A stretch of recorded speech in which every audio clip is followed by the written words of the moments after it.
In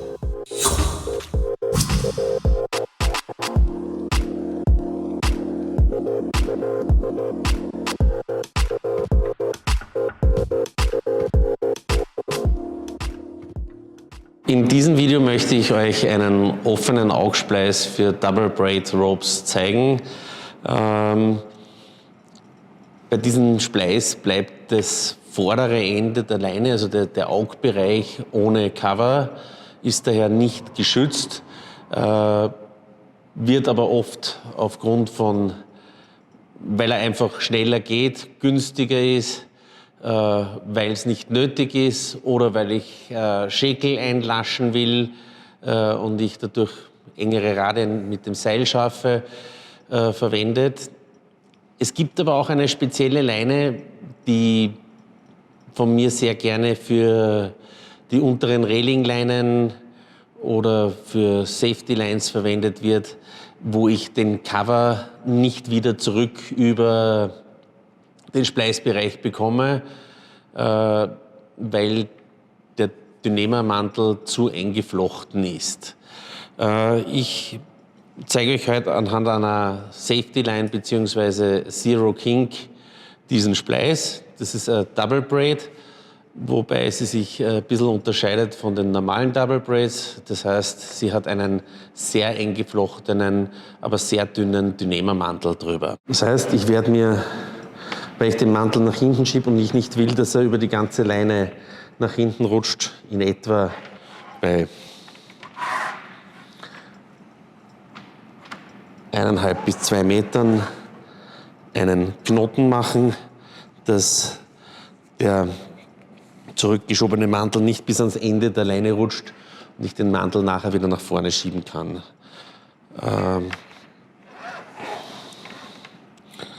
So, als erstes schiebe ich einfach den Mantel nach hinten. Das Wichtige ist hierbei, dass ich genug Platz habe für meinen gesteckten Augspleiß. Bei dieser Leine handelt es sich um eine 7 mm Zero Kink. Das heißt, sie hat einen 6 mm Kern. Das heißt, 6 mal 6 ist 36 cm. Um diese 60-fachen Multiplikator für den Einschub zu haben, mache mir hier meine erste Markierung. Wenn das nicht wirklich gut funktioniert oder man das zu schlecht sehen sollte, kann man natürlich auch einen hellen Lackstift verwenden. Ich möchte, dass das Auge in etwa 5 cm groß wird. Das heißt, ich lege mir meine Schlaufe und muss natürlich 1-2 mm hinten und vorne das überstehen lassen, weil sich durch die Kurve das vorne etwas verkürzt. So, jetzt habe ich meine 2 wichtigen Markierungen. Das Ganze funktioniert jetzt einmal einfach wie ein gesteckter Augspleiß, für den ich meine für den Durchmesser richtige Spleißnadel benötige.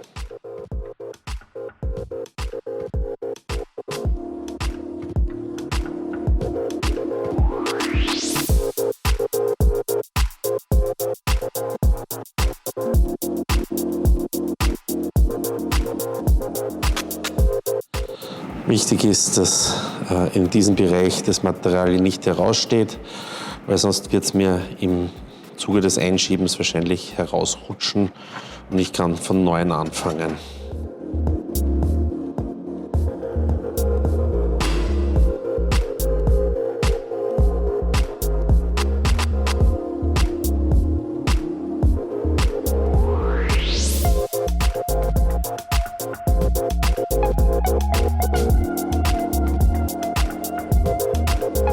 Das müsste schon reichen.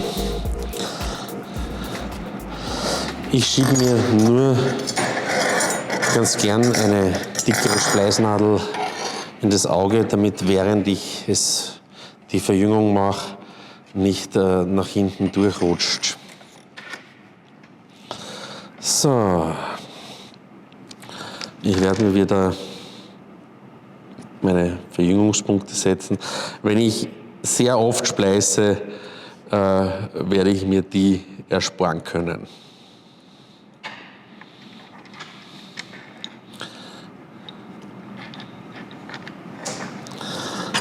Ich nehme eine dünne Spleißnadel und ziehe wieder links und rechts jeweils einen Fadenreib aus.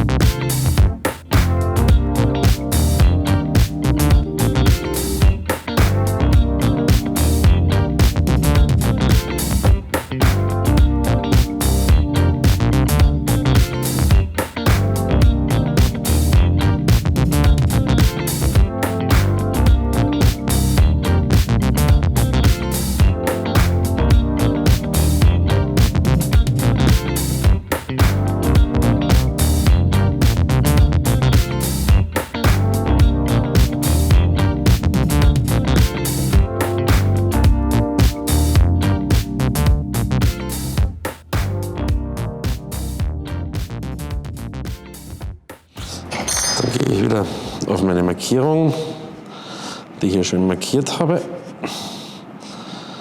Und schaue, dass beide Markierungen schön übereinander liegen.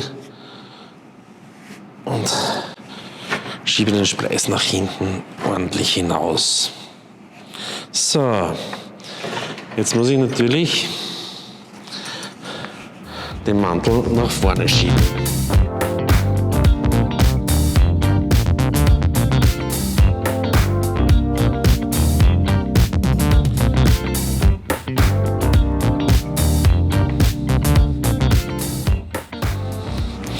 Das ist, wie schon gesagt, bei dieser Leine nicht besonders einfach, da der Mantel sehr eng sitzt und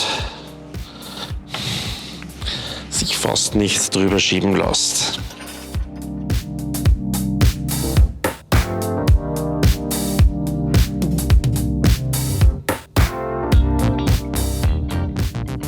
Also wie man sieht, ist auch das Vorrutschen des Mantels hier bei sage ich, relativ eine strenge Arbeit und relativ anstrengend.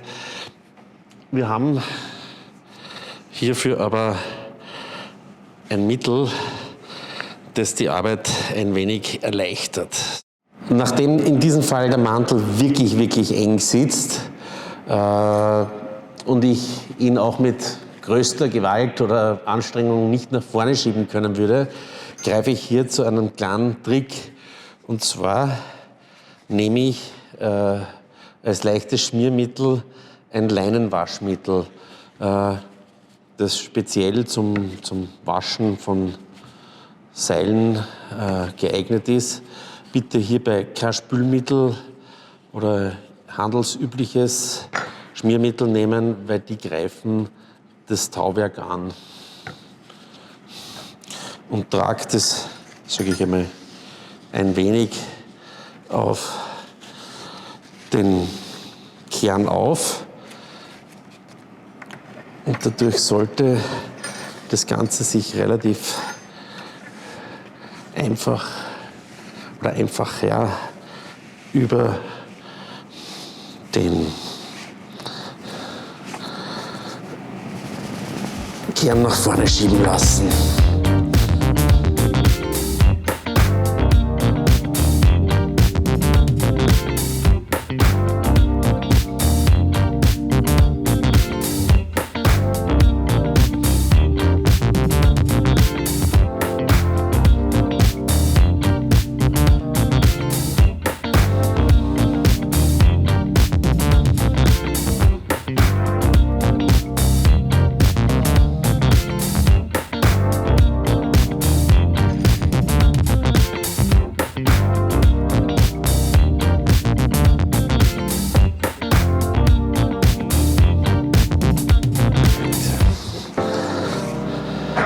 Wichtig ist es, als nächsten Schritt den Mantel wirklich straff nach vorne hinauszuschieben, sodass in dem Bereich zwischen meinem markierten Knoten und dem Ende des Seils absolut kein loser Mantel ist. So, wenn ich das habe, kann ich mir mein Seil, nachdem ich ja weiß, dass das Auge 5 cm groß ist, in dem Bereich wieder abkleben. Man sollte auch den Spleißbereich, wenn man das Seil sich anschaut, spüren oder sehen. Ich gehe her und löse dann den Mantel bis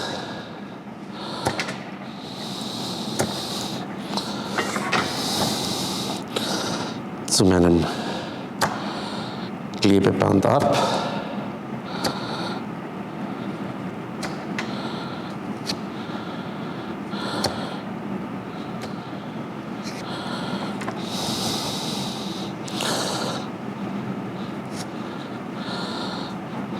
Einfach ist es natürlich, wenn ich den Mantel nach hinten rausschieben kann. Aber wenn das Seil zu lang wird, ist das fast nicht möglich. So. Schneide mal das unnötige Material weg und mache dann weiter.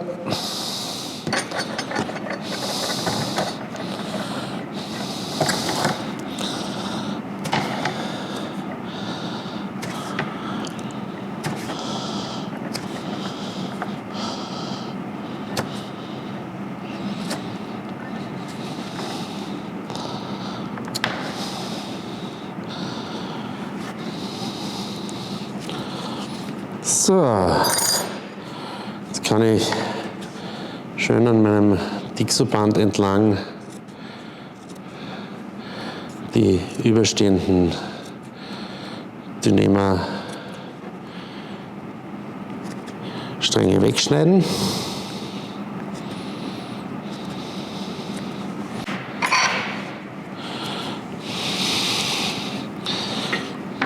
Umso gründlicher ich das hier jetzt mache, umso schöner schaut dann nachher auch der Übergang aus. Vorsichtig muss ich nur sein, dass ich nicht in den Kern schneide.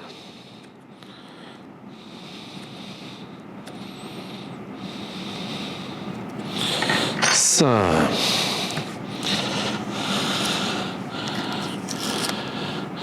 Ich verwerte in dem Fall den Dixo gleich noch einmal und lege, damit mir während dem Takeln nicht das ganze Seil aufgeht, den Dixo 1 mm über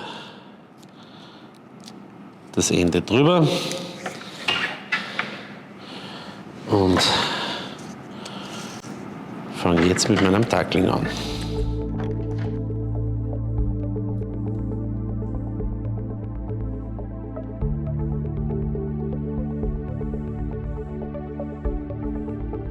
Um beim Takeln nicht meinen ordentlichen Tisch zu zerstören, nehme ich einfach eine Unterlage.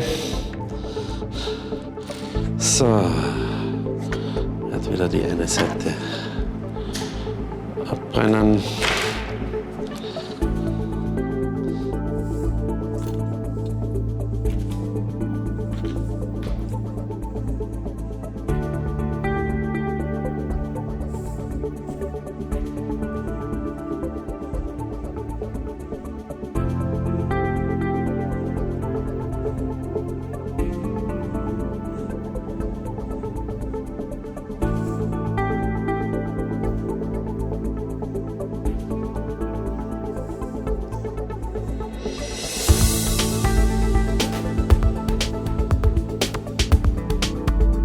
Wie gesagt, wenn man nicht genug Kraft in den Fingern hat, zahlt sich in dem Fall immer aus, eine Zange parat liegen zu haben.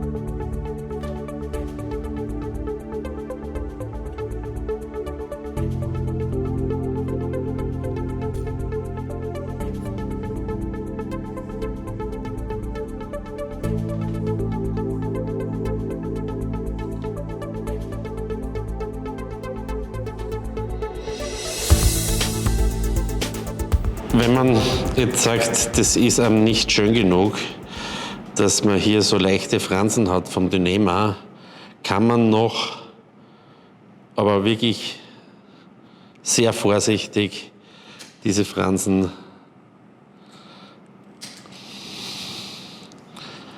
ein wenig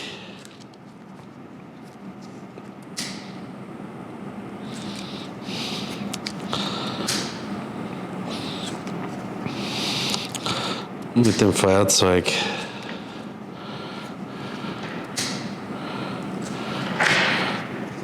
anschmeißen. Wichtig ist hierbei aber, dass man auf keinen Fall die Hauptleine verbrennt. Falls ich das Ganze jetzt natürlich für eine Rehlingleine verwenden will, wäre in dem Fall hilfreich, wenn ich zum Beispiel im Bereich des Auges hier, weil hier kein Schutz ist, wenn ich hier irgendeinen Stift durch habe, zumindest der Kausch einbauen würde. Und wie gesagt, besonders empfehlen tun sie dann eben wieder diese Niroster geschlossenen Kauschen.